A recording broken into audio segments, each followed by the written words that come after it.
नमस्कार बंधुरा आज আমি চিংড়ি মাছ দিয়ে ওলকপি দিয়ে আলু দিয়ে ঝাল করব। এখানে কড়া বসিয়ে দিয়েছি, কড়াটা গরম হয়ে গেছে, কড়াই তেল দিয়ে দেব। তেলটা গরম হয়ে গেছে, প্রথমে এই লবণ আর হলুদ মাখানো চিংড়ি মাছগুলো আমি ভেজে নেব।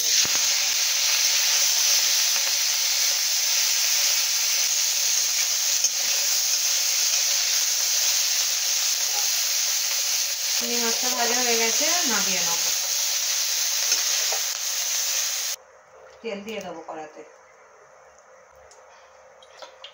ফোড়নেতে কুচোনা পেঁয়াজ দিয়ে দেবো।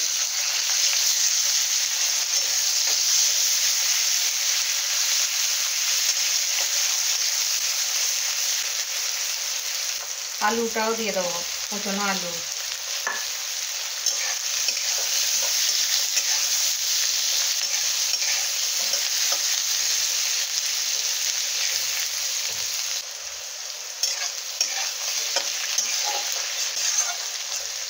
কেটে রাখা ওলকপিগুলোও দিয়ে দেবো।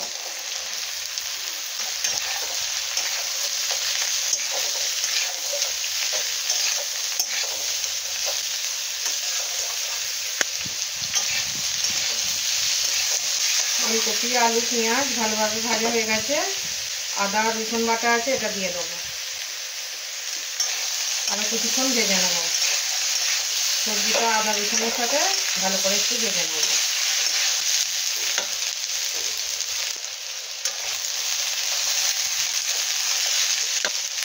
কুচোনা টমেটোগুলোও দিয়ে দেবো।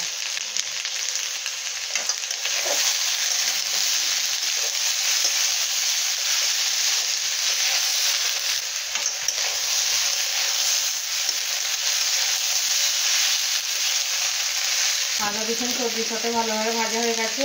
এখানে লঙ্কা হলুদ আর লবণ আছে, এটাও দিয়ে দেবো। জল দিয়ে তুলে রেখেছিলাম।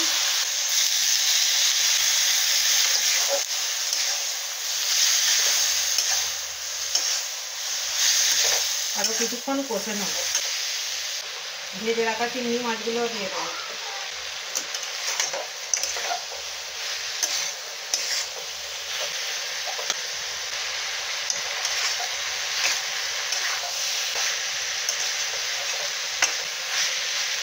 ওলকপি আর আলুর সাথে চিংড়ি মাছটাও কষানো হয়ে গেছে, আমি এবারে জল ঢেলে দেবো।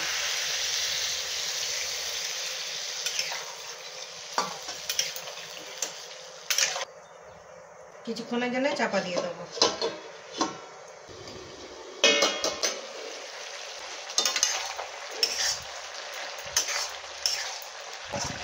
আলু আর ওলকপিটা সেদ্ধ হয়ে গেছে,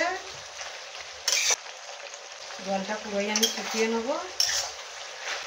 শুকনো রুটে করবো তরকারিটা, একটু খুব একটা রসা রাখবো না।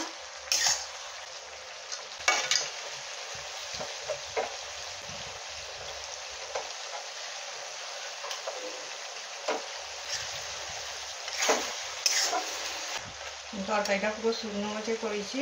তরকারিটা হয়ে গেছে, আমি নামিয়ে নেবো। ওলকপি দিয়ে চিংড়ি মাছ দিয়ে আলু দিয়ে ঝাল আমার রেডি হয়ে গেছে। ভিডিওটা যদি ভালো লাগে লাইক কমেন্ট সাবস্ক্রাইব করে দেবেন।